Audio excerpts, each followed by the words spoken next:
All right. What's going on, everybody? Look, it's been a while since I did an episode. Been about a week and a half or something like that. So instead of just doing a bunch of little videos to try to catch up on everything that I missed, I figured why not just do a live video for you. Haven't done one in a while, and I know before I did say this is something I want to do more of. So here we go. I'm just gonna cut through everything that's kind of happened over the past week and a half or so and just give you my honest opinion about it. We'll have some fun. If you come through during the live, make sure in the chat, you let me know that you're here, say what's up, give your opinion, throw out questions. It's all fair play. But yeah, so I think the first thing I'm gonna start with is the NBA playoffs because I have to say it's been wildly entertaining. It's been edge of your seat drama with a lot of these series, with a lot of games. We have a couple of series that are over, but there's still a lot to be determined with some of these other series.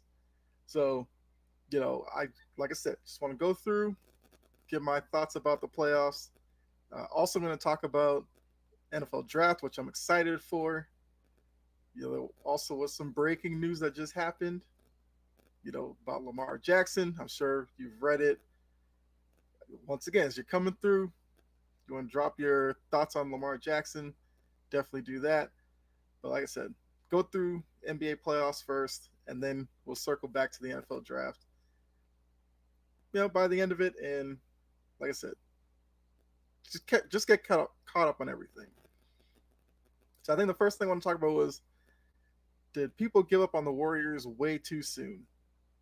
When they've lost the first two games in Sacramento, there were a lot of fans that were out there dancing around celebrating because the big bad Warriors looked like they were probably going to have an early exit out of the playoffs.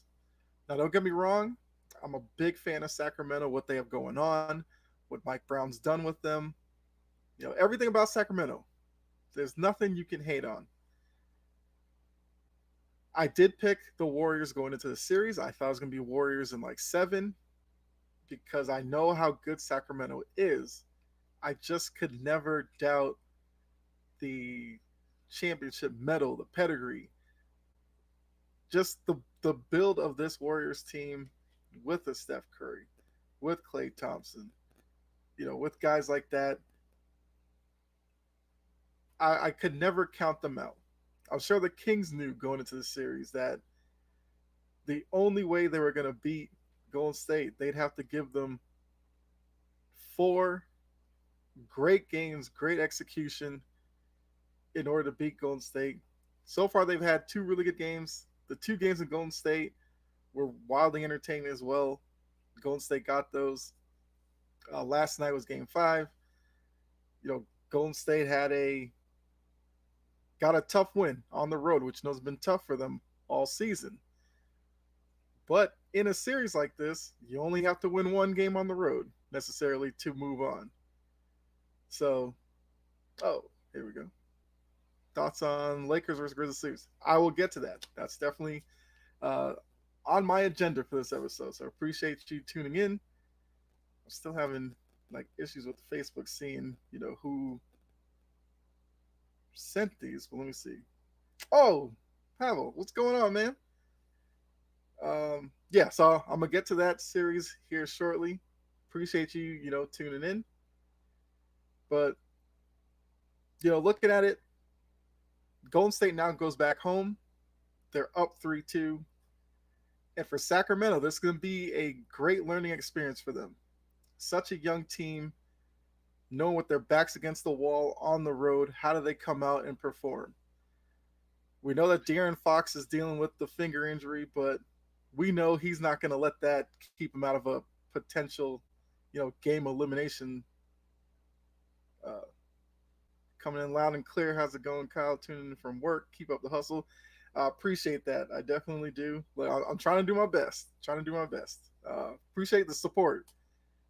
For those who don't know, Pavel's one of the dudes over on Sports Empire Network, has a great hockey show that I tune into every week because they give you great hockey content.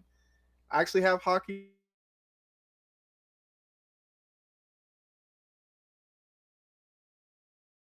on my but definitely stay tuned for that as well. But yeah, keep up the hustle. That's all I know to do. But appreciate that comment. But yeah, so Golden State's gonna go into Game 6. Been there, done that. Sacramento's got to be able to handle their emotion and execute. You know, I'm trying to think of the new arena. It's not Oracle anymore. I can't remember what Golden State's arena is called, but it's gonna be rocking, and Sacramento's gonna have to be able to handle that and play their game. We know that they want to get out and run, put a lot of pressure on Golden State, go into Game 6 with the same mentality. What's the worst thing that could happen?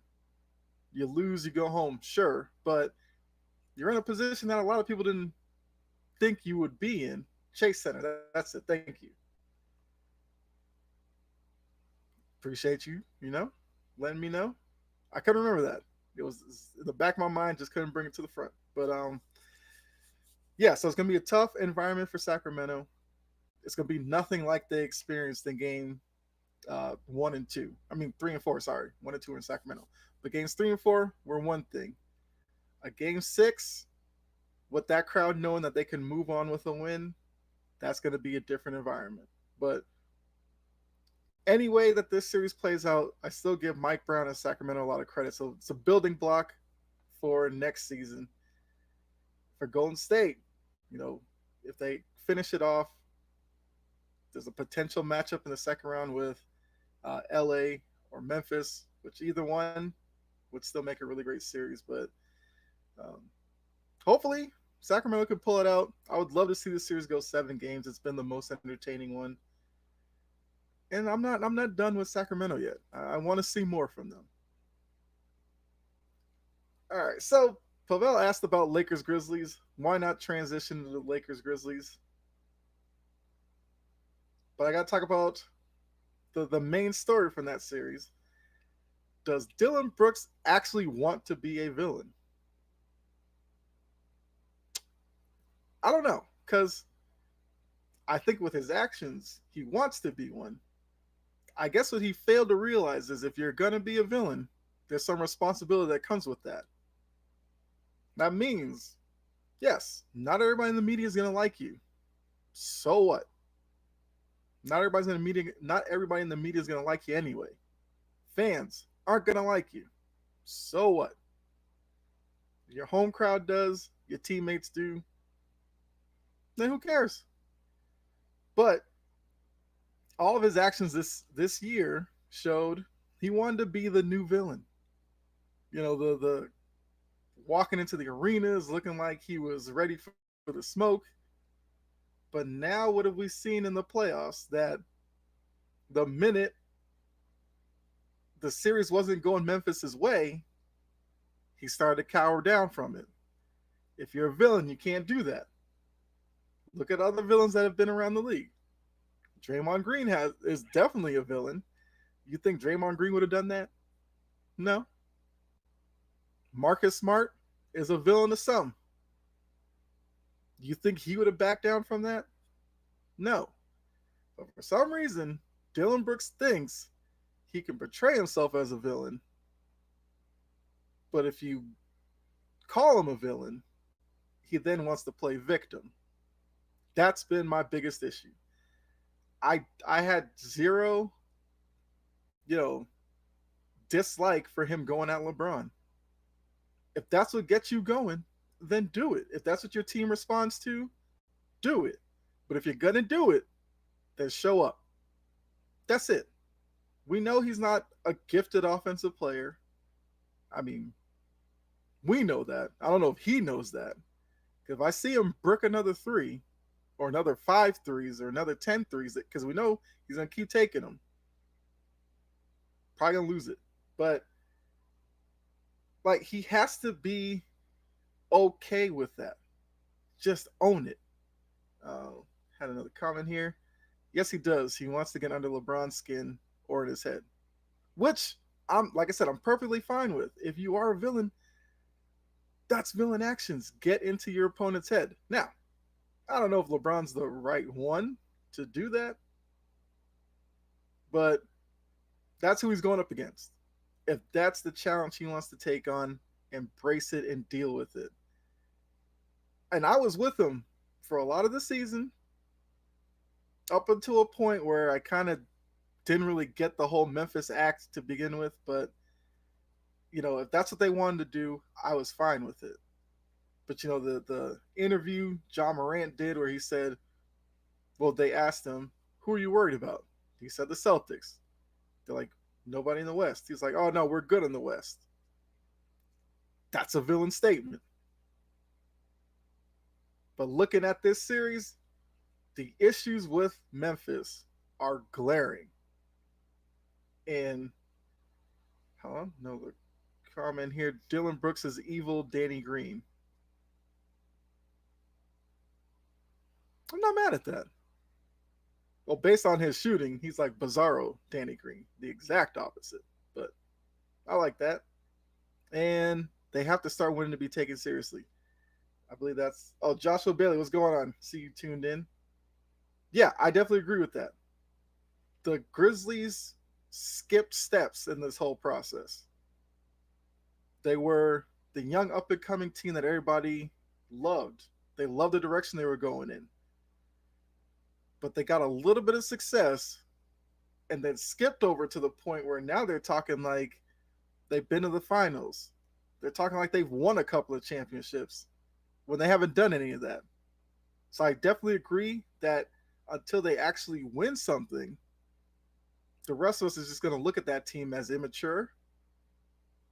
And with that, they need veteran presence outside of Steven Adams, which I also think plays into the whole Dillon Brooks thing. I think Dillon Brooks probably wants to be a team leader. I think this Dillon Brooks act can only work in Memphis because who's really going to check him? Like I said, Steven Adams could, but Steven Adams is hurt. That kind of takes away some of your voice. Is Desmond Bane going to do it? Is John Morant going to do it?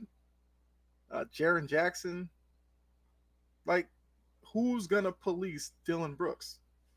Dillon Brooks is probably policing the locker room for all we know. But looking at the series, though, you have to give the Lakers a lot of credit while also realizing Memphis has not taken full advantage of this series. So if Memphis knew how to shoot, I think they would be up in this series. They play into, I guess, the Lakers' hands perfectly. The Lakers, defensively, I would say they're more of a interior defensive team. They'll contest you at the rim. They'll take charges here or there. They'll swipe at the ball when you're driving. Yeah. I think where the Lakers get in trouble a lot is, and we saw this, the playing game with Minnesota. The first half, when they had a really good half, what did they do? They moved the ball a lot. They moved it quickly. They had man movement. They were getting open shots and hitting them. Then, of course, the second half, they went completely away from that, especially the fourth quarter, which allowed the Lakers to win that game. But Memphis has their issues in shooting. Their only perimeter shooters you take seriously are Bane and Kennard. That's it. And hold on, let me get this. They want to fit in with the city. Memphis is grimy, so they're trying to be the same. I definitely agree with that. That's what Memphis was built on. The Zach Randolph teams was a grit and grind. This group is trying to be that. Once again, I could appreciate that. It's just misguided. Like they went way too far left on this one. Because with those Memphis teams, you could say like Randolph was tough. Yeah, Kennard's hurt now. But even before he got hurt, Kennard, I wasn't really impressed by him. I thought Kennard was going to have a big series because of that ability to get open and knock down a perimeter shot, but he just wasn't hitting enough for me. So If John Morant, I've said this about him, if he could ever develop a consistent perimeter shot, I think he becomes even more dangerous. He has a couple of stretches where he kind of can knock down the three, but for the most part, his mentality is still get to the rim, dunk over guys and all that. And he's taken some scary falls in this series, which I think Memphis should be alarmed by. John Morant's not a big guy. We saw other small guards who play like this, it can take a toll on their body. AI got beat up all the time going to the rim. Derrick Rose was kind of the same way. We know Derrick Rose with the unfortunate knee injury that completely changed his game. And I'll say Derrick Rose, for the most part, he aged gracefully through that. But I mean, I picked Memphis going into this series, so I'm not going to necessarily go back on that right now. I had Memphis in, I believe, 7. But there's a lot from this series that you take away that definitely has to make you feel, I don't feel like this team, they may have already hit their ceiling as a group. Talking about Dillon Brooks, is Dillon Brooks on this team next year?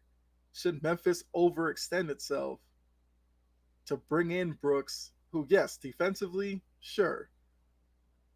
But we're seeing a lot of teams, they're not afraid of letting him shoot these 3-point shots, and he's willing to take them. I don't know what his percentage is off the top of my head, but I've seen enough games where it is not pretty. So either he gets in the lab, in the gym, and works on it all off season, or he's got to change the way he plays. Now, once again, as a Celtics fan, I've seen this back and forth with Marcus Smart. Marcus Smart likes to take threes as well, but it seemed like this year and somewhat of last year, he kind of was more selective on when he took those shots and became more of a playmaker. Now he is a different position than Dillon Brooks, but I think Brooks is going to have to work on his game for sure. Because could you imagine if Dillon Brooks was a 35% three-point shooter? That, I think, would make enough of a difference to make Memphis a legitimate contender. But until that happens, I just think Memphis is probably a first, second round type squad, and then they get eliminated because of that lack of outside shooting. Without Adams, this team isn't doing much in the playoffs. Lakers better close them out, though. Yes, I agree with that. I agree. So that's why with the game the other night, when Memphis had that big lead, LA came back, closed the gap, had chances to move ahead in that game. I thought that was probably LA's best chance because we know when Memphis, there's a lot of talk about them being immature, as I mentioned before. Imagine what would happen in that Memphis locker room if they had the big lead, lost it, Lakers go in, beat them. They would have been eliminated at that point. I guarantee you there have been some reports of fighting in that locker room. So they have given Memphis a second chance. We know with John Morant, he could drop 40, 50 any night. Desmond Bane has been playing incredible.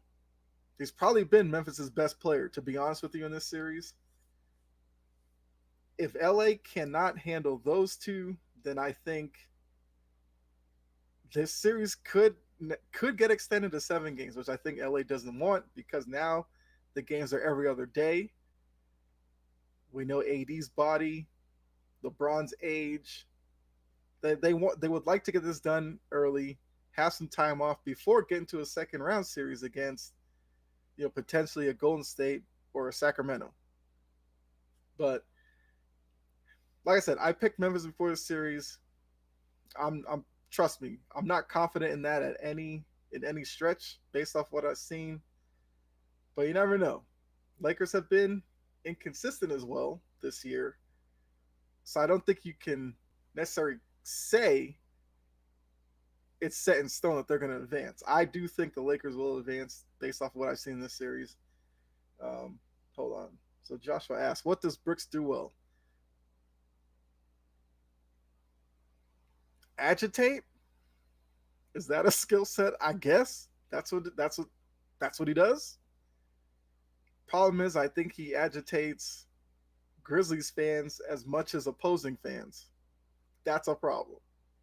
But I think for that team, I guess he's the I don't know. I guess he's in charge of their mentality. I think the rest of the team probably likes what Brooks is doing, but there has to be some results behind it. And I don't know. I think he's a free agent. I would be interested to see what kind of contract, he gets, like what kind of offers he gets in the offseason. Because like how do you even approach Dylan Brooks in the offseason? All right, so Josh says he's the dance coordinator. Well, I mean that's something. You know, put that on your resume. Dance coordinator for the Memphis Grizzlies. Um, Pavel said, "I see the Lakers advancing." I mean, to go against what, like I said, I predicted, I probably have more faith in the Lakers getting another win over the Grizzlies getting 2 wins. So, but I am interested to see what happens though. If Memphis finds a way to advance, the Lakers would have missed an opportunity for sure. But if the Lakers do advance in this series, Memphis is going to have to make some changes to this roster. They're going to have to find a way to bring in consistent perimeter shooting. Probably, well, Steven Adams. If Steven Adams was healthy, I would feel differently about their low post presence. Jaren Jackson hasn't been. I haven't been impressed by him either. I thought he could have done something in this series with his perimeter ability, even though I don't necessarily like him out there a lot. But when he plays in the post, his handle can be loose. He kind of goes up a little soft too much for me. So yeah, Brandon Clark as well. They're definitely missing him. So you could, I guess, give them that. Of course, I'm not going to make necessarily excuses for them, but um, yeah, you definitely see them missing those two, especially with the Lakers having, AD down low, LeBron who likes to be around the rim. See, Lakers and my Warriors in the same boat. They better win next game. I could agree with that. I will say, in terms of game sevens, I would probably feel better about the Warriors in a game seven, only because the inexperience of Sacramento for a game seven. I don't know if I would trust that or not. If the Lakers had to go to Memphis for a game seven, I feel like LeBron and AD might be a little gassed at that point. I don't know how confident I would feel in them, but yeah, I do agree that they both probably should just go ahead and get it done, taken care of in the next game. I agree with that. Let's see. What are your thoughts on the Suns' recent win and how they played poorly against the Clippers and without Kawhi Leonard? Okay, yeah. I mean, I think I've said everything about Memphis and LA, but yeah, let's go to Phoenix. All right, so what do we say about Phoenix now? When Phoenix got Kevin Durant, everybody automatically put them in as Western Conference favorites to come out of that Western Conference. To be honest with you, I did make the prediction of the Suns in the finals, yes. But I do not think it's going to be an easy road there because, unfortunately, what it took to get Kevin Durant, they gave up a lot of their depth. Luckily, with a Clippers squad where Paul George hampered by an injury, Kawhi Leonard, we know his injury history, and I think he's just hampered by a bad body right now. that was probably the best first round matchup for them. Now, if Kawhi and Paul George are completely healthy, maybe this series goes a little differently. But looking at, let's see, Phoenix was the 4th seed, so they'd be playing Denver next round. Denver is a tough group. I think Denver's going to give Phoenix a lot of problems. Phoenix is probably going to need, Durant to go otherworldly for 4 games to get them through that series. But I do think DeAndre Ayton's going to be the important piece for them against Denver. Jokic has his limitations. We know he's not the fastest guy. He doesn't have the, you know, highest jumping ability and all that. But Phoenix would love to see DeAndre Ayton get real aggressive, be that type down low to kind of put his body on Jokic, cause some foul trouble, something like that. Or if they switch off with like Aaron Gordon guarding him, be real physical, take him down low, finish over the top of him. I just don't think DeAndre Ayton's wired that way. It is who he is. Look, he's not going to change now, but like I said, I predicted him to come out of the West. I'm going to stick with it. Looking at the teams in the West, in terms of teams that have impressed me more than Phoenix, I'd say Sacramento, Golden State have been more impressive. I can say the Lakers have been more impressive. Denver, although Denver went up against a Minnesota team that they're another squad that has their own issues they need to deal with. But I wasn't impressed by Phoenix. Now, that doesn't mean, like I said, that they can't get through, because you have Durant and Booker. I mean, you have two guys on any given night, they could give you 70, 80 points between the two of them. So now outside of that, how much can you get from Chris Paul, who's another older player in the league? And we don't know how much his body's going to hold up as the playoffs get further into it. What's up? What's going on, Key? Appreciate you stopping by. Yeah, just talking about the Suns, because the question was asked about the Suns with their win over the Clippers. And they played poorly against the Clippers team that, well, by the end of the series, they waved the white flag for sure with, not playing Kawhi or Paul George in a game that was an elimination game. But, we now learned what Kawhi has a torn meniscus. Paul George is still feeling pain from the knee injury he suffered earlier in the year. So the Clippers, look, if you could tell me Kawhi's going to give you 65, 70 games next year, and Paul George is going to give you 70 games next year, you know what? Maybe the Clippers are in a better situation. I'm not going to promise that. There's some questions from a lot of people whether Kawhi needs to hang it up.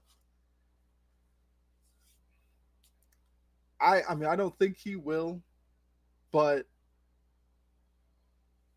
I mean, the evidence is kind of there. His body just cannot handle the rigors, the road trips and all that of the NBA schedule. He's gonna miss games. Clipper fans just got to deal with that. NBA fans just got to deal with that. But I always thought the reason for all that was so that Kawhi could be fresh for the playoffs. He wasn't even that this year.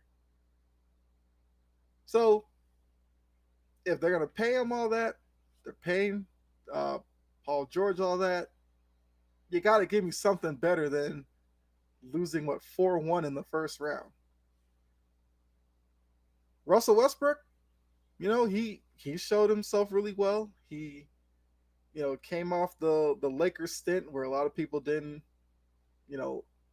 like what they saw from him, but I thought he gave his all in this series. He played about as well as Russell Westbrook in 2023 can play. I mean, I guess they have to make a decision on Westbrook, I think. I can't remember his contract situation. But Phoenix, Denver, I'm interested to see that series. Because I like Denver's team. Jokic, we know, back-to-back MVP, probably won't get it for the third time in a row. Know that was going to be an issue. I don't think he wins. I think Joel Embiid gets MVP, but Phoenix have to deal with him. They have to deal with Aaron Gordon. You got to deal with Michael Porter Jr., who I've said all the time about Denver is the most important player on that team.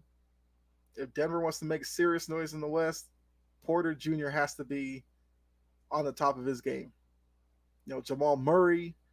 So Denver has the pieces to go far. It'll just be how much can they, I guess, contain KD and Booker at this point. Outside of that, what are you really worried about in Phoenix? You think Chris Paul's going to turn the clock back and drop 20, 25 a game? I don't see it. Yeah, nobody else really scares you on that team. So it's going to be tough for Phoenix, even though I picked them to go through. But yeah, that Clipper series was not a good showing for me. So did I miss any comments? Okay, so this was Pavel. Denver is a juggernaut. They had the potential to be. We know that Denver's had some shortcomings when it came to the playoffs, but maybe this year's different. I wouldn't be mad if Denver came out of the West, but it wouldn't be easy. The West is very unpredictable. You don't know which team could come out at this point. Phoenix has the name power, but there are deeper teams in the West that could give Phoenix problems. Let's see. Suns looked a little shaky that game, and I don't know if they can make a big push. It's a valid concern. Definitely is. But let's see. What's the next one I want to talk about? All right. Go to the East. Also, as you're in the chat, if you want to throw more questions out there, please do. Have no problem with that. I want to talk about the Bucks real quick. Is the Bucks season a failure? If you didn't see it, Giannis was asked after the game if the season was a failure. He gave an answer that some people liked his answer, others don't. To be honest with you, I think Giannis gave you his honest answers. One of the reasons why I love Giannis. So he basically said, once again, if you didn't see it, he said, he asked the reporter, look, you report, you get a raise every year. And I think the guy was like, no. Do you get promoted every year? The guy was like, no. He's like, so are you a failure? And then he kind of walked it back because he didn't want to get too personal with the guy. So he basically said, in the NBA, it's about, some years it's your time to win. Other years, it's just not your time. The Bucks won their title, like 3 years ago now. And they were upset by an 8 seed. Now, Miami Heat as an 8 seed, normal years, they probably wouldn't be. Because we understand. Looking at Miami's roster, though, not the most impressive. But this is what Jimmy Butler can do. This is one of the things as, somebody who really loves the NBA, makes it so tough for me to really evaluate Jimmy Butler in terms of like hierarchy of the NBA or even in history. Because he has these moments like we saw in this series where he just goes off and looks like one of the best players in the league. But then he has a lot of nights where you wonder where he is on the court. So Butler kind of load manages throughout the season without necessarily sitting out games. Now this year he didn't only play like 64 games, but I don't know. It was just an interesting series to watch. Gene over in Sports Empire, he talks about how the Heat have one of the worst rosters. And if you look at it, you have Jimmy Butler, you didn't have Tyler Hero, Duncan Robinson has seemingly fallen out of rotation, although he's back in it now because Hero's gone. I mean, the remnants of Kyle Lowry's career, Adebayo, who I believe is dealing with an injury himself, guys like Gabe Vincent, It's not a great roster, but they upset the Bucks, who all year really good team. We've been told that the Bucks are one of the deepest teams in the league, one of the well coached teams in the league, which I'll get to here in a second. But this year, this round, it just wasn't meant to be. Hold on. So Pavel, no, it isn't. It's very tough to win in this league. Yes, it is. And to the analysts and stuff, they'll look at Milwaukee and say choke job or disappointing. Yes, but you also got to give Miami a lot of credit for this. They, I don't know, even sitting here right now, I still can't explain how Miami did it in the fashion that they did. Like, if you were to tell me it was a 7 game series, grueling, and all that, fine. But the ease in which Miami dispensed Milwaukee, I did not see this coming from a mile away. Hold on, let me get through some other ones. Jimmy Butler was just a beast in that series. He came alive. Yeah. I mean, I saw it last year. Eastern Conference Finals. Jimmy Butler, he rimmed out a three that could have sent them through. There's just something about this Heat team in the playoffs. And I've said it all year, though, when they were kind of hovering around the play-in. Miami is that type of team that could go on a run for a couple of weeks. Some might be surprised by it, but I've seen it enough that I know what this Heat team is about. But yeah, Jimmy Butler was definitely a beast in the series. So Joshua said, you can make a case for yes and no, but the way Giannis answered was great. Yeah, I agree. I've seen some people on Twitter and all that talking about, that's loser mentality or something like that. I loved Giannis's answer because, it's kind of the way that I look at it. Look, I'm a big Boston fan. Not afraid to say that. But if my teams lose, I can also process that. Some fans out here, if your team loses, like they want to tear the whole thing down, burn the city down out of anger. It's like, look, as Pavel said earlier, one team wins it all out of 30. So it's either you're lucky enough to be that one team or you're just the other 29 teams trying to get there the following year, which also goes back to Giannis's point. He said, Jordan played 15 years. He won 6 titles. So the other 9 years were a failure. And he was like, no, they were steps towards those championship years. So, as Joshua said, I love Giannis's mentality. I'm a big fan of his, even though he's a Bucks player, not a Celtics player. But I love the answer. Love his way of thinking. And it should be celebrated for him being blatantly honest with people. Let's see what else we got here. All right. This is the question I do want to answer. Is the coach on the hot seat? I have never been a Budenholzer fan. Never. Being in the Atlanta area, I saw him with the Hawks. I thought, this guy's not an NBA coach. For a lot of games, he kind of just stands there looking at the court, doesn't say anything, doesn't do much of anything. Saw a lot of that in Milwaukee. Fortunately, got a title out of it when Giannis went, Superman mode and just willed them to a title. Then all of a sudden, people were trying to say Coach Bud was one of the best coaches in the league. I never thought that. And I assume he's on the hot seat. If he's not, I don't know what Milwaukee's doing. Because looking at this series, there were just a lot of areas where Coach Bud just didn't do anything. Now, Spoelstra is a really good coach. We understand that. But Budenholzer, like, what are you doing?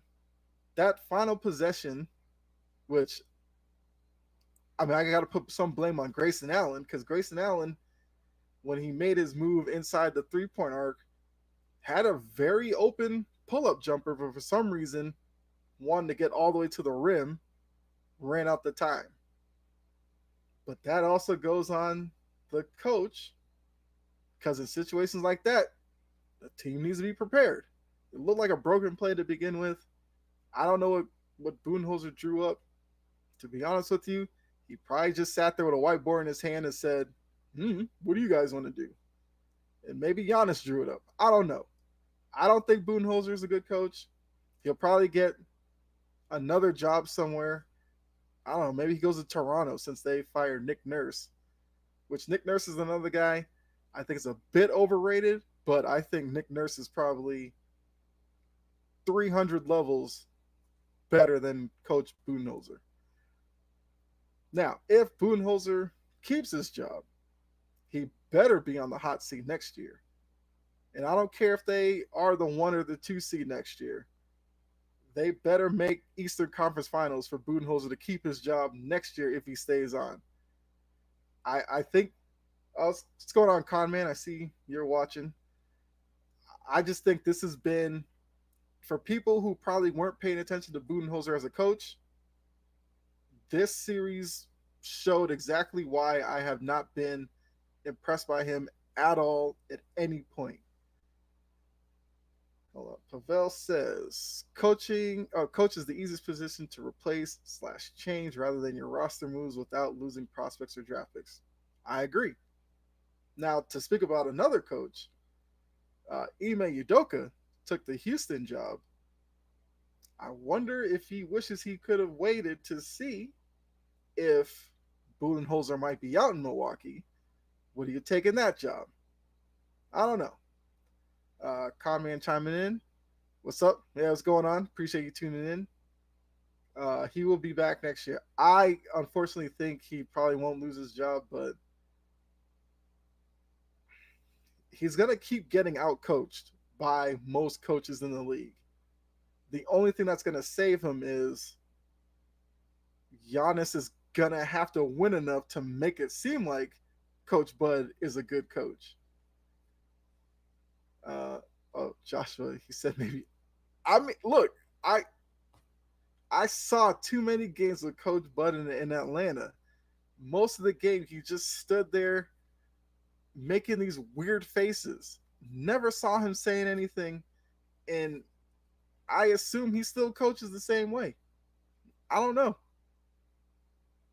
I mean, if Giannis were in the huddle and he drove a play, I'd quicker go with that than anything Coach Bud could come up with. But also looking at their roster, you know, Drew Holiday. Look, I'm a big fan of Drew Holiday. Didn't have the best showing necessarily throughout the series. Giannis, we know, had the back injury he dealt with, but look, Giannis is Wolverine to me. Ever since that series with Atlanta a couple of years ago, where I thought he tore his knee all the way up, and he was back in the game, he's got adamantium, he's got whatever running through his body. He comes through injuries better than anybody. You got Bobby Portis, who's always in the 6th man of the year conversation. You got Connaughton. So on paper, the Bucks roster looks really good. Now Brook Lopez, I think Brook Lopez might be a free agent. Not sure. Interested, to see what they do with him. He's another guy I've been kind of up and down on. When he first got into the league out of and was with Brooklyn, he seemed to be more of a low post threat. Then he developed a 3-point shot. At times, I think he spends way too much time out there. But defensively, he gives you what he gives you, so I'm not too mad at that. So if I'm looking at the roster and the roster is good enough, if you're going to fall short like this, I have to put it at the coach's doorstep.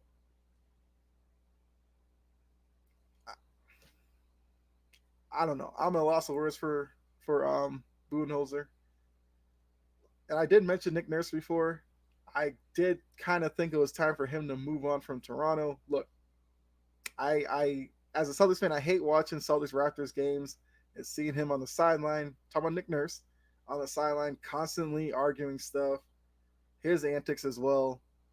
But look, I like I said, he's way better than Budenholzer. So maybe it's a swap. Maybe Nick Nurse goes to Milwaukee and Budenholzer gets the Toronto job. I don't know.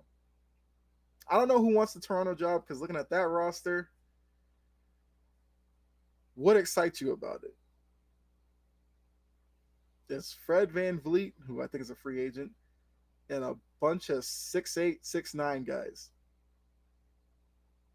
And Pascal Siakam brings the ball up way too much for me with his generic handle and all that. So I think the East for a couple of teams is going to be interesting. But yeah, so I guess to get back on the point here, was the Bucks season a failure? Grand scheme of things, yes. Do I appreciate Giannis's answer? Also, yes. So that's where we are. The Heat are moving on to face the Knicks. Is it 1995 all over again? I mean, the 90s with Knicks Heat, best series that you could get, usually in the Eastern Conference. I'm interested to see what happens now with both teams kind of play a, physical, grimy type of game. You know, Thibodeau versus Spoelstra. I think it's a great coaching matchup. Shout out to Thibodeau as well. Let me say that real quick. The Knicks earlier in the year, it seemed like a lot of people wanted Thibodeau to lose his job because his tough nature and his tough coaching. I think some people didn't think it fit in today's NBA, but his mentality just works with New York, to be honest with you. And with this group of guys that he has, I think it fits perfectly. So I'm excited to see Knicks Heat in the next round. See the chess game. I guess it'd be Butler and Julius Randle. I think rolled his ankle again, so we'll have to see what he looks like. But I'd love to see Randle, Butler going at each other. Brunson and Kyle Lowry, what's left of them. Mitchell Robinson, Bam Adebayo. So I think it could be a really fun series. So like I said, I'm interested to see. Pavel says they need to do an overhaul, and Spicy P hasn't been the same since Kawhi left. Yeah, because Spicy P is not a number one. Kawhi was a number one on that team. Spicy P could kind of settle into the 2 role. But with this group, he has to be the lead guy. He's just not that guy. And you're seeing what you see. Toronto was barely a playing team, and they bowed out as quietly as they, entered the playing tournament. Also, for a guy called Spicy P, where's the flash to his game? Look, some people might say I'm kind of coming down on Pascal Siakam. He's just another guy in the league I just don't get the hype over. He somehow puts up numbers, I get that, but just watching him, the product just I don't see it. So like I said, if Toronto in their rebuild can bring in somebody who's like a legit number one and Siakam is your 2, I think Toronto's fine. But if they're going to rebuild this thinking Siakam's a number 1, they just have to get the right people around him. I do not see how Toronto makes it any better. Hold on. He had one amazing season, been okay since. That's kind of the theme of Toronto. Fred Van Vliet, same thing.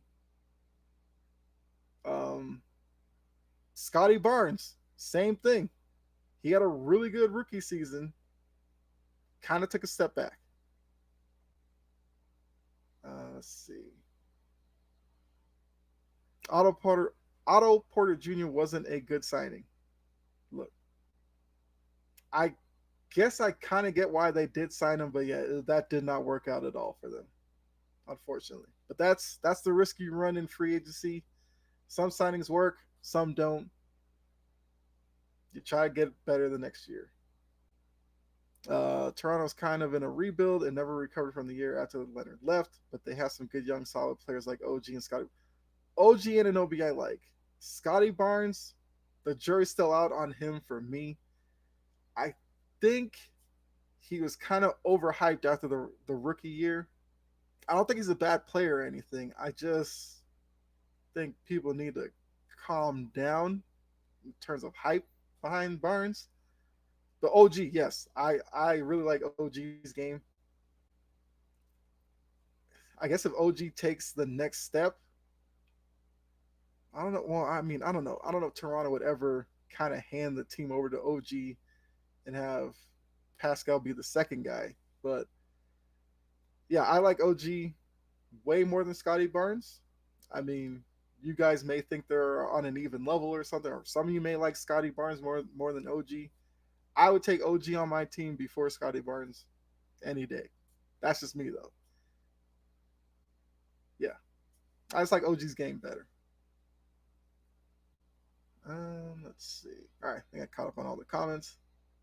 Once again, appreciate it. Just keep going, keep the questions, keep your opinions going. You know, I want the back and forth with you guys, so really appreciate that. Let's see. Yeah, other playoff observations for me.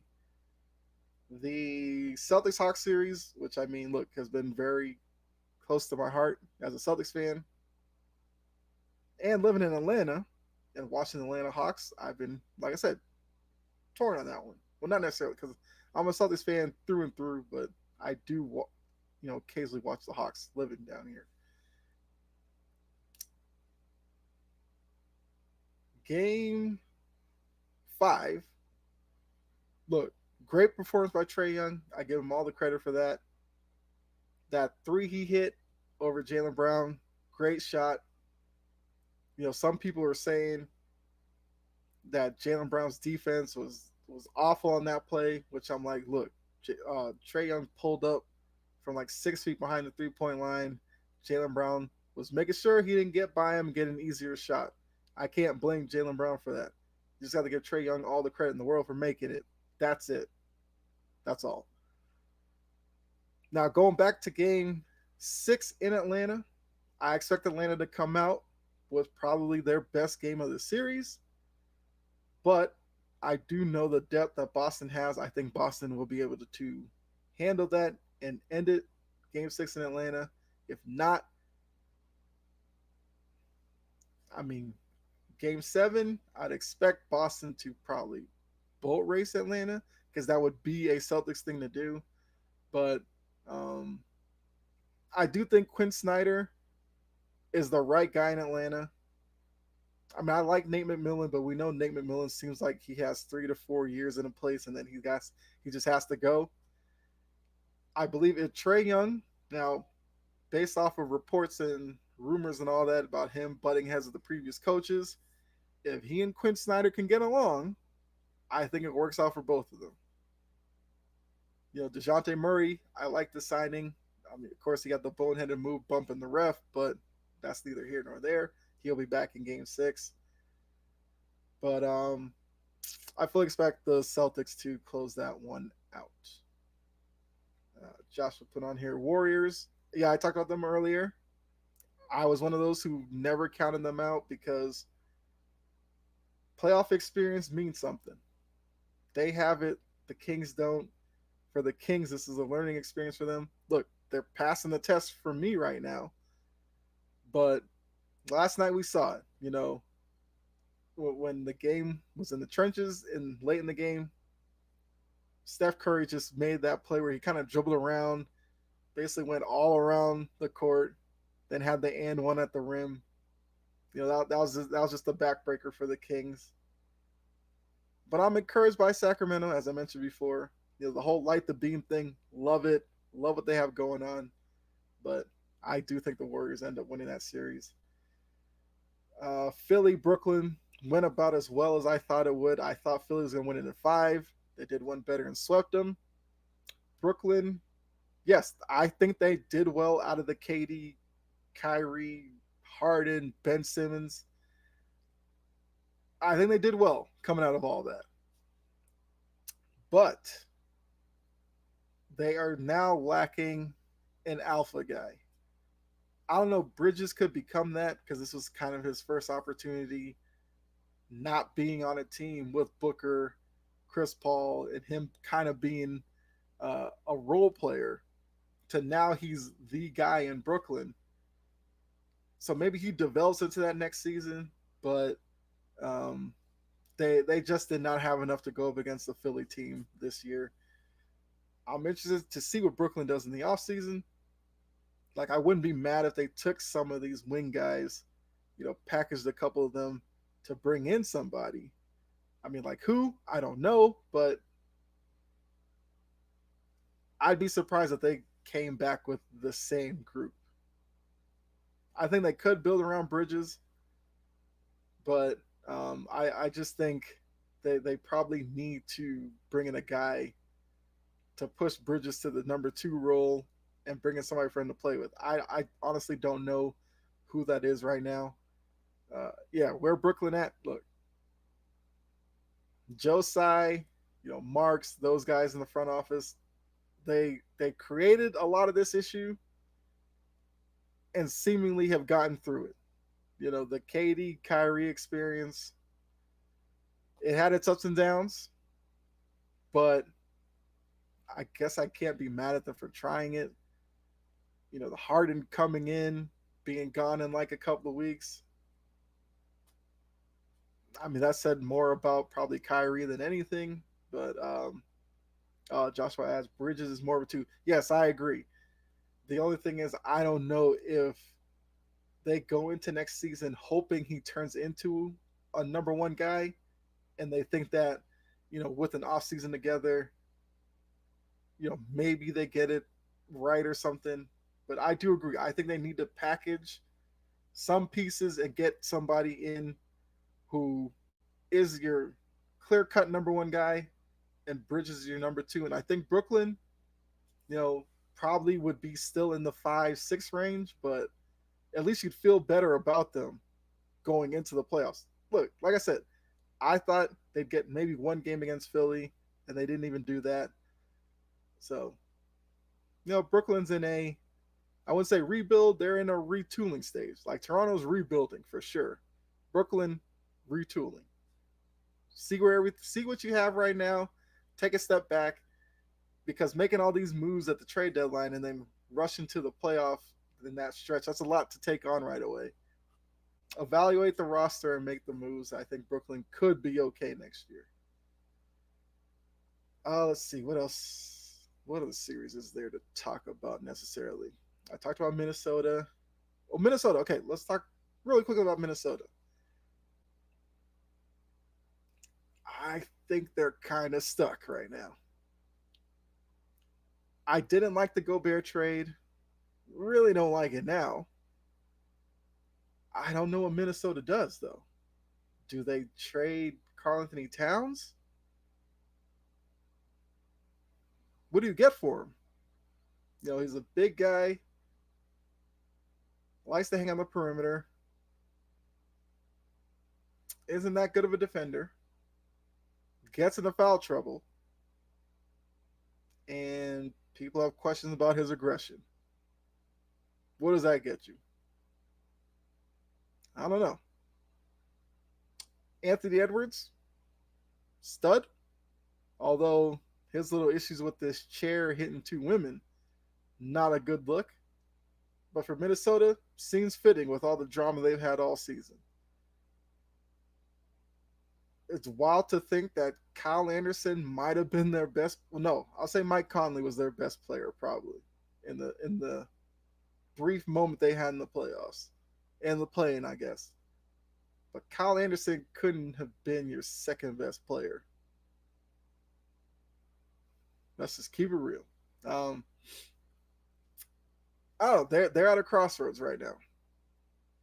Like, does Anthony Edwards become unhappy because Gobert, Karl Anthony Towns kind of getting his way, maybe at times? I just don't know what you do with Gobert. I think if the trade wasn't made for him, and the money that came along with him, Gobert should be a bench guy on this Minnesota team. But you could never do that. So I don't know. I guess they gotta try to figure it out with Karl Anthony Towns, and Anthony Edwards. I don't see how it gets better with them. Talked about the Clippers. Talked about Golden State, Sacramento. So I think I touched on everybody. Yeah. All right. So let's go ahead. I mean, unless you guys tuning in, if you have any other NBA questions for me, throw it in the chat. Definitely talk about it. But I do want to touch on. Let me see what's next on here. This is really quickly. If you're not an NHL fan, I get it. But I did have to talk about my Bruins. They had a catastrophic loss in game 5 where it was a simple dump in. Allmark misplayed it. Florida pounced on it, scored in overtime to win. Yeah, I'm not too worried about that though. I mean, yes, I'm worried that they lost focus like that in such a big game, but I do think they will beat Florida and move on. But I give Florida a lot of credit. They've been a pesky opponent. Tkachuk, Matthew Tkachuk, like his game. But I just think the Bruins have way too much. And I like what I'm seeing from Taylor Hall. I've loved the Bertuzzi move since, they got him. So I think the Bruins get it. I know I put on here, will they blow it? I have zero doubt that they actually blow the series. I still think they have a good chance at winning the cup, but we know it's a lot of pressure winning the President's Trophy, having the dominant season that they did, now going through a playoff run where they have to go through, Florida in round 1. You got Toronto waiting for you in round 2. I don't even know who they'll see in the Eastern Conference Finals. It could be, I don't know. I'm trying to think who's on that side that's left. I guess with the Rangers maybe. So it's going to be a tough road to get there, but I do think the Bruins are in good shape. Had to get that out there because I did need to touch on that as a big hockey fan, especially NHL playoffs. Love it. Let's see.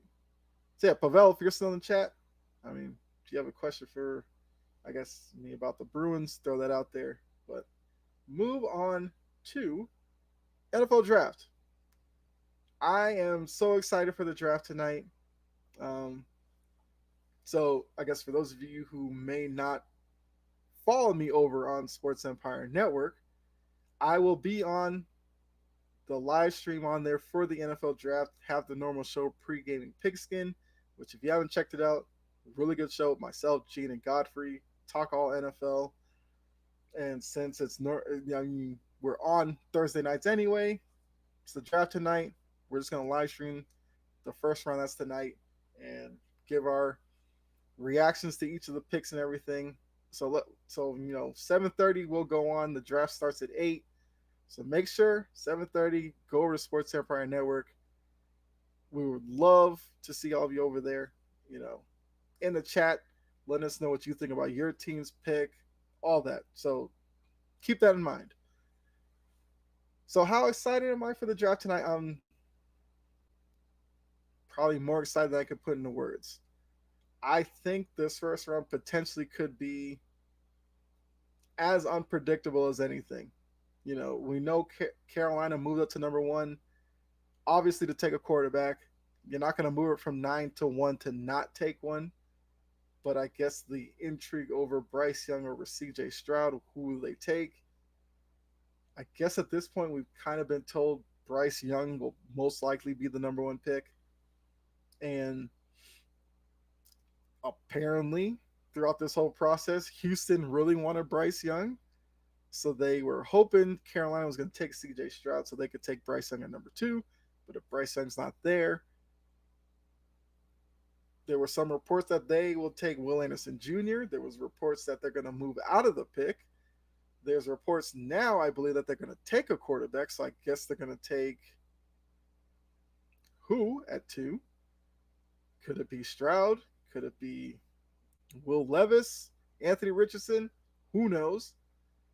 The Cardinals at 3, they seem like the team that's the most willing to move their pick. Who jumps up there to get it? We don't know. Colts at 4, probably take a quarterback. Who's going to be left there? Keep on going down. Seattle could take a quarterback if one drops to them, or they may end up with a really good defensive player. Um, the Eagles, who were just in the Super Bowl, have the 10th pick. What do they do? My Patriots at 14, never know what they're going to do. They could surprise people, move up. They could move back like they normally do. Take a wide receiver, which they never do other than N'Keal Harry, which probably completely ruined any chance they ever take a wide receiver in the first round anymore. But if Zay Flowers is there, the BC product, maybe they take him. I don't know. Where does Quentin Johnston go? Where does Bijan Robinson go? There are so many questions going into tonight that I just have to see how it plays out. Um, hold on. Joshua Bailey.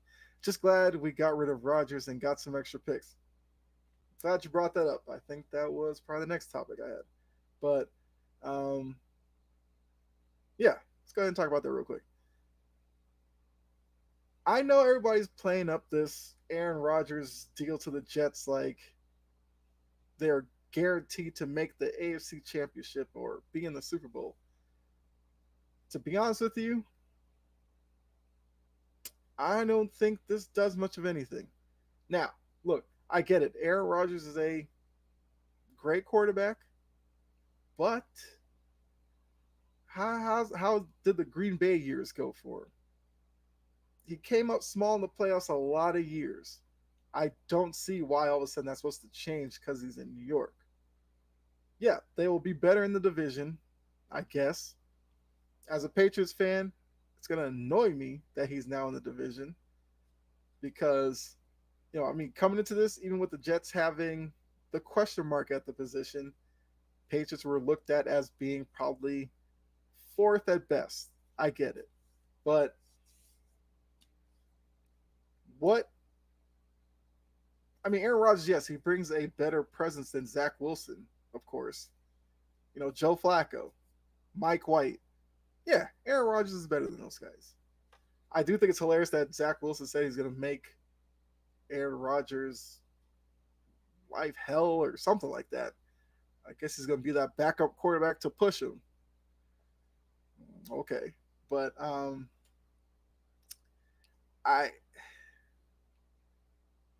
I guess I'll put this one up here as well. Yeah, that's kind of where I'm seeing it. It's like Aaron Rodgers was in the NFC all these years. One, he was in a division that was weak, so he was given easy pass to the playoff. But then when he met better teams in the playoffs in the NFC, he couldn't even handle that. He couldn't even handle worse teams in the playoffs. That Niners team that went to Green Bay and beat them in the NFC Championship game a couple of years ago, Green Bay had no business losing to that team. It was Jimmy G beat up Niners team. They couldn't do anything. The year when they faced the Bucks and Brady had like 3 turnovers and they only got a field goal out of it or something like that. The Packers should have won that game. They didn't. So now bringing him over to the AFC, why should it be any different? Like, are you picking the Jets over Kansas City? I wouldn't. You're picking them over Cincinnati? I wouldn't. I mean, if Buffalo ever got their stuff together. But yeah, Miami, pretty stacked team. They just have their questions at quarterback. If Tua's healthy next year, we saw Tua with Miami this year. Pretty good team. Yes, he had the scary injuries and all that, but Miami is going to be part of the conversation. Well, I mean, I guess I have to throw Baltimore now that we know Lamar is back. They have OBJ on a 1-year deal, though. Depending on what Baltimore does, at 22, who they bring in and all that, we'll see what they do. Hold on, let me put this up here real quick. I got to head out, but heck of a show. Hey, Pavel, appreciate you stopping by. I'm gonna try to do more of these more often, and really appreciate you coming through and being in the chat. So, yeah, enjoy the rest of your night as well. Hopefully, we'll catch you for the draft. Join us over there. Let me catch up on some of these comments. I believe that goes with this one. AFC is completely different now. It's a gauntlet. Rodgers, great season quarterback, playoff choker. I definitely agree with that. He's not top five quarterback in the AFC. I agree with that as well. And if you're going to try to convince yourself that he is, more power to you. Wilson and Watson. I'm glad you brought these two names up. I think Russell Wilson with Sean Payton, we're going to see a much better Russell Wilson next year. That Denver team is a really good roster, so I think Denver's going to be more of the team that we expected them to be last year before Nathaniel Hackett proved he was not a good coach. And I believe at the end of the year, when you took Nathaniel Hackett out of the conversation, Russell Wilson started playing with better. But then he got the concussion against Kansas City. His season ended.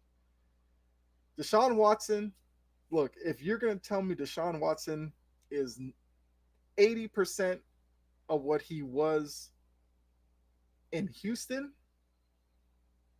Cleveland's going to be a much better team next year. Let's just be honest. The only reason why he looked as bad as he did last year, it was his first time playing in like 2 years. Like, how else was he supposed to look? But we all know how talented Deshaun Watson is. Look, yes, he had his issues off the field. We get that. On the field, he's a very talented passer. He can move. He can do all. He has all the tools to be a really good quarterback. It's just now, can Cleveland put enough around them for them to be as successful as they could be? But yeah, they're a team you have to keep in mind for sure. I mean, Brandon Staley with the Chargers, if he ever figures out how to, coach correctly, the Chargers have enough pieces to make some noise. We saw Jacksonville make a big leap last year. Um, I mean, I guess Houston, they brought in D'Amico Ryans. Love that move from them. They have questions at quarterback. Maybe they get their guy tonight. I don't know. But I don't think Houston's a terrible team. I'm not going to put them ahead of the Jets or anything. I just wanted to bring them up real quick. Um, like I said, Kansas City, Chargers, Denver. Well, I don't know about the Raiders yet, but yeah, it's not going to be easy for the Jets. I mean, yes, the Jets will probably be on prime time way too much for most of our liking next year. We know that's going to happen. You put Aaron Rodgers, New York market, eyeballs will be there, so they'll be Monday Night Football a few times. They'll probably be on Sunday Night Football a few times. We get it, but I'm not going to sit here and act like just because they got Aaron Rodgers, all of a sudden the Jets are like the team to beat. Because I saw some things from Rodgers last year. You know, the turnovers in games, the indecisiveness, and a lot of people put that on Green Bay with the lack of weapons he had, the coaching, and all that. I just need to see it from him on the Jets first before I really go overboard with the acquisition. I do think Green Bay, look, this is probably a move they probably should have made a couple of years ago. I guess their hand was forced to do it this year. I'm interested to see Jordan Love, what he can do.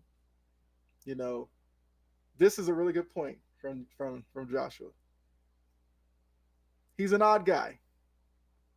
I I gotta see his relationship with the New York media, because it's one thing to be in Green Bay, not not a really a hotbed for media presence, but you get into like New York, Philadelphia, Boston, you're dealing with a different animal there. If the Jets do not have the start to the season that Jets fans are going to expect, Aaron Rodgers will be all over the back page of the newspaper. Yes, for those of you under whatever age, newspapers used to be a really big thing. Still a thing, but used to be much more important. He's gonna be all over that. He's gonna be all over sports radio in New York. And when he's making his random appearances on Pat McAfee, like how is that gonna play? You know, the first game if they lose to the Patriots because we know the hated rivalry there, how's he gonna handle that backlash from Jets fans and sports radio the following day? If he can't go toe to toe with Josh Allen against the Bills, how does he handle that? If he gets, I guess, outplayed by two in Miami, how does he handle that next day? So I think this is a really good point. Once again, this is the only thing. This is one of those things that he can only show us next season how he handles it. But I think it's a really good point by you, Joshua. He had great weapons, can't win MVP without weapons. I mean, tell some of these analysts that. Like, they acted like he had nobody in Green Bay, but then I found it funny that when he was in talks to join the Jets, supposedly his wish list was a lot of the same Green Bay people. I mean, I don't get that either. And he got away with that because nobody really called him out on that. But yeah, if you, once again, talk about him in Green Bay, if you go into a season and you win 10, 11 games, you have a good team around you. So if you then take that squad into the playoffs and don't do anything with it, you can't blame the weapons. And like Joshua said here, he couldn't win an MVP without good weapons because he's not throwing passes to himself. He's not handing off the ball to himself. So he had to throw to somebody. So yeah, definitely agree with that. Hope see what Charles Glenn Cummings watching. Appreciate you tuning in. Uh, yeah, thanks for stopping by. He can't disappear in a dark place in New York.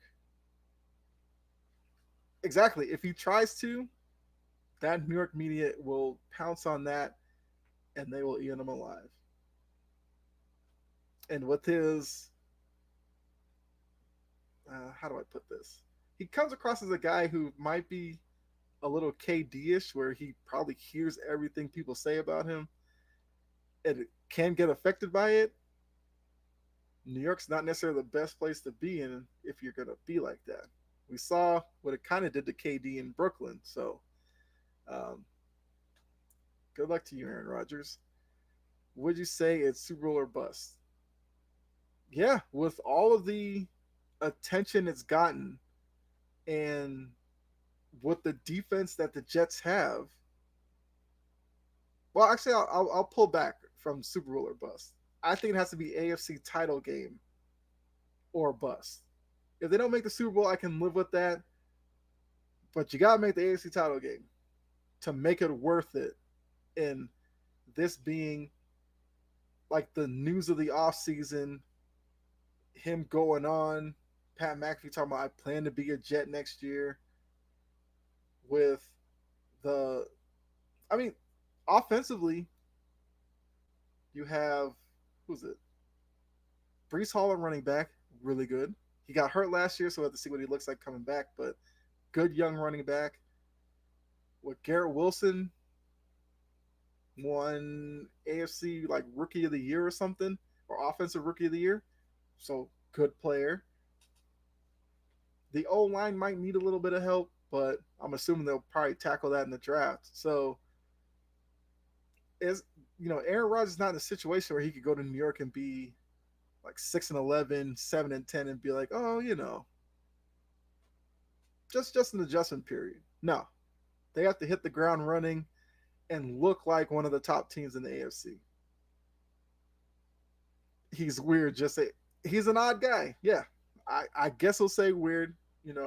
Look, some people when they want to get away, they could just sit in front of the TV, lose a couple hours, set their mind free. He needs to hit up a dark cave. Cool. What's cool for you might be weird for me, but you do you. So yes, we'll say he's weird, odd, whatever word you want to put on that. eccentric, I guess is a fancy way. I don't know, but he's definitely not a normal run of the mill athlete.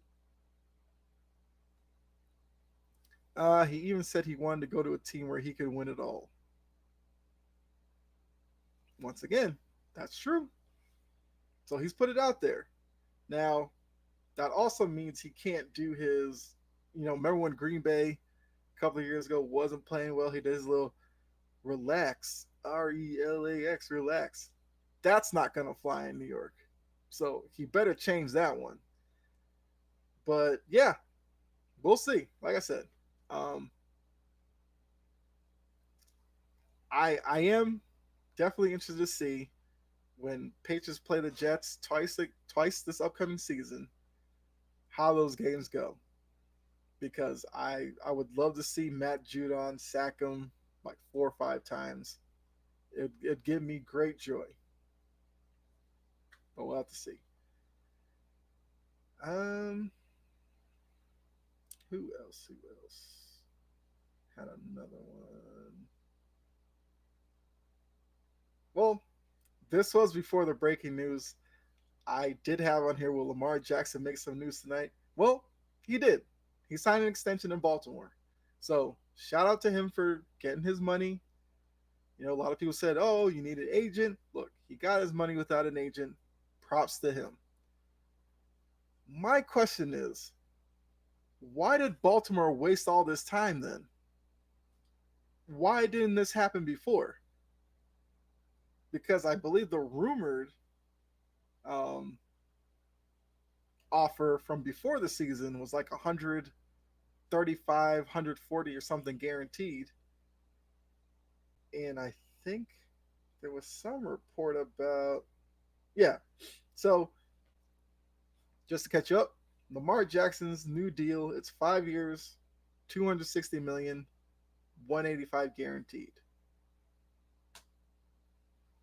Why did this process take this long? That's the part I don't understand. They went through the whole offseason doing nothing because the Lamar Jackson thing was looming over their head. I guess they were fine with that.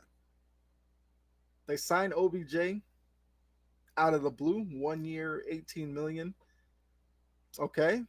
So they picked up OBJ, a guy who's gotten hurt the last few years he's played, but it's only a 1 year deal. Live with it.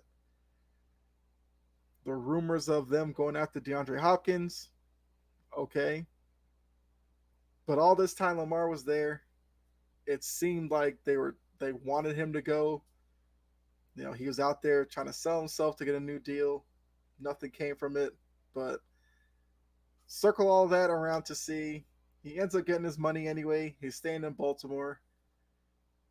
I guess the 22 pick will probably go wide receiver if one of the top ones are there at 22. Because looking at the draft, I don't think JSN will be there at 22. I kind of think Zay Flowers would probably be gone by 22, but Zay Flowers' positioning in the draft may depend more upon what happens kind of in the top 8. Because if a couple of quarterbacks kind of drop out of that group and trickles through the teens and all that, maybe Flowers gets pushed back to maybe 22. He's kind of available in that area. Quentin Johnston, I guess, will probably be available. It's whether or not Baltimore would want him. Jalen Hyatt, I think a lot of people think you could probably get in the second round. So, like I said, I assume since they have Lamar Jackson, they're not looking to trade the pick with like a Lamar deal in mind to get a quarterback at the top of the draft or something like that. So that now adds to the intrigue of the draft. What does Baltimore do now that they've gotten their guy? But yeah, I mean, shout out to Lamar. He got his money. I was one of those who's back and forth on whether he would be back. But if he's back, I thought it'd be on like a deal closer to the one Baltimore offered in the first place. I thought Lamar was going to leave because he's going to find a deal out there somewhere that would give him what he wanted. But ultimately, both parties met, found progress. He's back with Baltimore. And like I said, all I have to ask is why did it take this long? But at least it's over with. I did think that by the draft, something was going to happen with this story, and it did on draft day. But yeah, shout out to Lamar for getting his money. Now, I guess that does make you wonder if more players will go ahead and go through this process without a agent. Because look, Lamar gets his money. He doesn't have to pay an agent.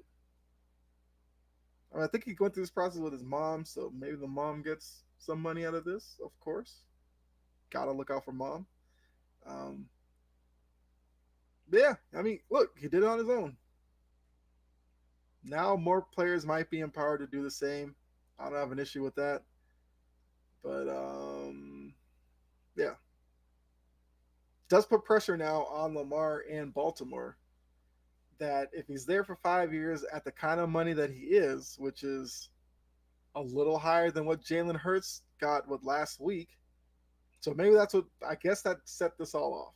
Baltimore's waiting to see maybe who the next guy to sign was and what they were going to sign for. And then they were like, okay, we'll just go a little above that for Lamar. Maybe that's what it came down to. Fine. I still feel like could have gotten there a lot quicker, but it is what it is. But now Lamar coming into this, he's what 1-3 in the playoffs. That's got to change. You're a big money man now.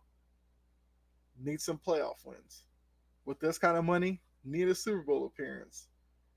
Probably need a ring out of it.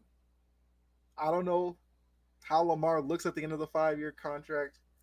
This, for all we know, this could be his one shot at getting big money.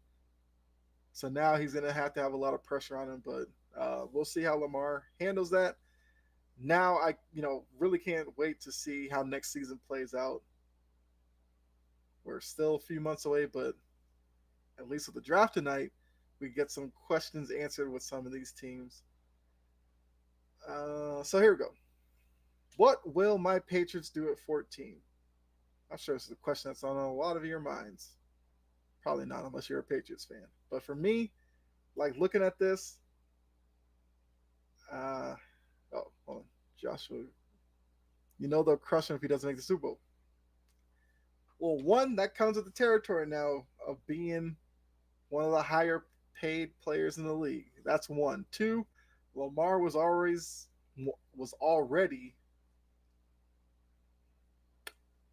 kind of a divisive talent in terms of you either really like him or you think he's a bit overrated and you just don't see it. So I think those two parties now are going to be more vocal. Like if he makes the Super Bowl, the ones who really love him will be in everybody's face like, look, told you he's a really good quarterback. The other ones who think he's maybe a bit overrated, overhyped, whatever, if it just turns into more of the same where, the end of the season, he's hurt, nowhere to be found, they'll just look at it and be like, this is what you're paying for. When the games matter the most and you need him the most, he's not there. So yes, I definitely agree with this. There's going to be a lot more pressure in terms of both sides of the fence with Lamar, because I find very few people who are like in the middle with Lamar. Like I said, you either love him, you hate him, and something like this, to those who think he's overhyped, overrated, will look at it and be like, they overpaid for him. The other side will say, he got what he deserved. He deserves to be paid this like this. Let's go. Yeah, he's definitely one of the more talked about guys around the league. All right, so looking at Patriots at 14. So we know what the options are in the draft. It's for everybody. You either move up, move back, or you just take a player. I do think it's going to be interesting because Robert Kraft has kind of inserted himself into the narrative a lot more this offseason. The press release about getting a new offensive coordinator, being disappointed in what happened last season, all that. Robert Kraft is more in the forefront. I think we could get something unexpected at 14. If Zay Flowers or whatever, or Jackson Smith and Jigba managed to be there at 14, I wouldn't be surprised if the Patriots took a wide receiver. They draft a cornerback. If they take Jerry Porter Jr., it kind of goes against a lot of what Bill Belichick kind of normally does because I don't think he drafts a lot of guys out of Penn State. So if he took Jerry Porter Jr., that kind of go against the grain. So I think that's kind of what we're going to get tonight.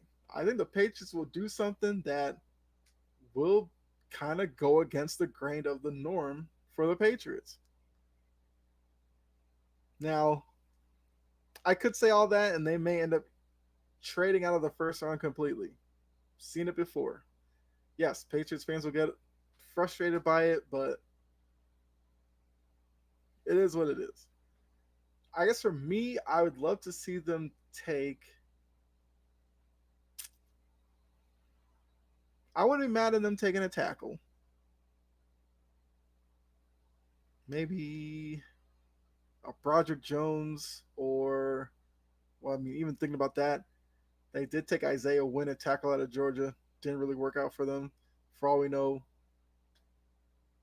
Bill might have Georgia tackles on his list of never take again. But if Paris Johnson were there at 14, I wouldn't be mad at that because Belichick does love taking Ohio State guys. Um, like I said, JSN I don't think will be there. I would love to see him take Zay Flowers for BC guy play in New England. Would love to see that for just the story of it. Plus, I think he would give them something that they do need. I guess big play ability in the offense.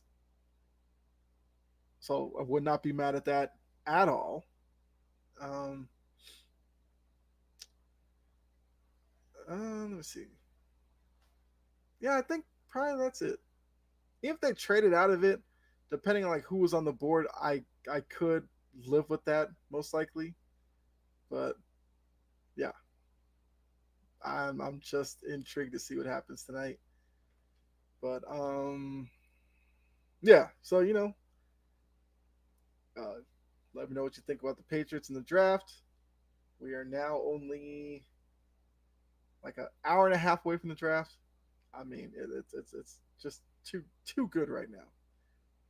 Unfortunately, the draft will be on during the time of the Celtics game, so I will be, like I said, on the live stream for the draft. I'll probably have my iPad next to me with the Celtics game on to keep track of that as well. But it's just a great night to be a sports fan. Um, so, unless anybody in the chat has another question they want to throw out there, I guess I can start wrapping it up here. But before I did get it here, I did want to talk about. I don't know, if a lot of you heard about this story or not. It happened a couple of weeks ago. So, get this right. Romelu Lukaku is a soccer player over in Italy. And I know it says on here he got a yellow card for reacting to fans. You're probably like, okay, what's the big deal? I just thought the story was a little troubling because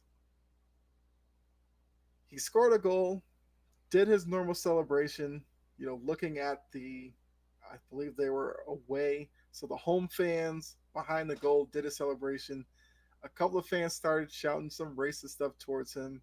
He reacted to the fans, which then the ref gave him a yellow card. He was already on a yellow card, so it was the second yellow card, which turns into a red card, and he was ejected from the game. I think it was Inter Milan. So their association, whatever, came back and said that section behind the net was going to be like vacant for the next week or so. I thought when I read the story and I saw it and all that, I thought one, what Lukaku did not deserve a yellow card. He was responding to fans who were shouting out derogatory stuff towards him, racist stuff towards him. It's kind of hard to be in that situation and not react. So I think for the ref, with his judgment and common sense, should have been like, maybe you go up to Lukaku and say, look, don't pay them any attention. Just let's get back to the game. Not show him a yellow card and, you know, take him out of the game. This continues to be an issue in sports where you have sections of fans who will go to these games, sporting events, whatever you want to say, and feel like they have free reign to do whatever they want because athletes are limited in what they can do back to the fan. I think that's a really bad precedent to set. I feel like, these associations and groups and stuff need to do better with it because looking at this situation, it's like if I'm a fan and I go there, I yell racist stuff to a player. The only thing that happens is, oh, they're going to close off the section I sat in for a week. What's the big deal? For that week, if I decide to go back to a game, I'll just sit somewhere else and do the same thing. So, I mean, I'm assuming if they found the fan, maybe the fan got banished. I think in this case it did. But now it's like you're punishing the other fans that were in that section for one or two guys who couldn't, you know, handle the responsibility of just being a fan. Yes, he was on the away team in Lukaku, so boo him. Whatever, heckle. But why do some fans feel like they have to take it across the line and go overboard with it? Maybe it's so they can get some shine on social media, or whatever. Cool. But yeah, I just didn't like the way that was handled. And I did want to talk about it real quick. So, I mean, look, I don't know what necessarily you can do because people, once they buy that ticket and they get into the arena, you can't control what they're going to do. That's just, I mean, that's obvious. I mean, before the game and all that, you can put up messages about, hate speech and all that, but fans, drinking and all that, they get caught up in the moment. They're just going to be who they are. But to kind of make it in this instance that like Lukaku was in the wrong for the fan, like what are we doing here? Like unless if Lukaku went up into the stands and confronted him, now we have an issue. If he, scored the goal, maybe went and got the soccer ball, kicked it at the guy, now we got a problem. But if he just responds back with words to the fan, what else do you want him to do? Like that should, I mean, unless if he said something maybe derogatory back, maybe there's an issue there. But I mean, come on now. But yeah, so I just wanted to talk about that real quick. Not too much into it. These stories continue to happen, even though most sports fans would love for it to stop. Let's be honest, it's just not going to happen. Um, I mean, we know it's not just a U.S. issue. Worldwide, you know, athletes deal with this. All we can hope for is a world where it's not a common thing. Maybe it is something that we'll see and actually be surprised by somewhere down the line because it doesn't happen as frequent as it does now. But for now, I read it, I saw it, and I was just like, yeah, okay, that happened. That should not be the way that this story should have been reacted to. So I did want to just say that, and yeah, I actually got through everything I wanted to talk about. So I guess a couple minutes if anybody stumbles through and wants to throw something out there, I'm definitely open to that. But if not, I will, I guess, close this out. Yeah, I don't think anybody has anything. So yeah,